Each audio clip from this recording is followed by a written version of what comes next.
Hi, I'm Alan Butler Contracting, where we're doing simple better. Yesterday I shared a video with you about what it is we do exactly. We do roofing, fencing, outdoor living spaces, and pergolas. And today I wanted to share why I chose this profession.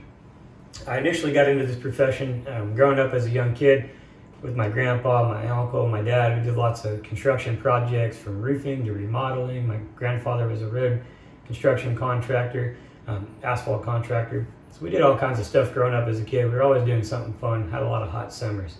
But one of the things that interests me in this industry in particular is we like to make things look nice. I like to build and create things. And while I had a little bit different track, when I got out of high school, I started out in construction management.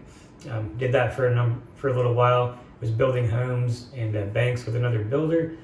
And as I continued down that journey, I learned you could go to school to go fishing all day and they would pay you for it. So I ended up being a fisheries biologist for a number of years.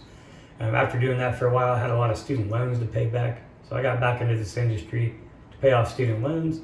Found out there was a great need for our services in the community. And as we continued to do these projects, our business continued to grow. So now I'm back in this industry doing this full time. Really enjoy what we do. Thanks for watching, and tomorrow we're going to share why we're better than anyone else in the industry in our area. So stay tuned.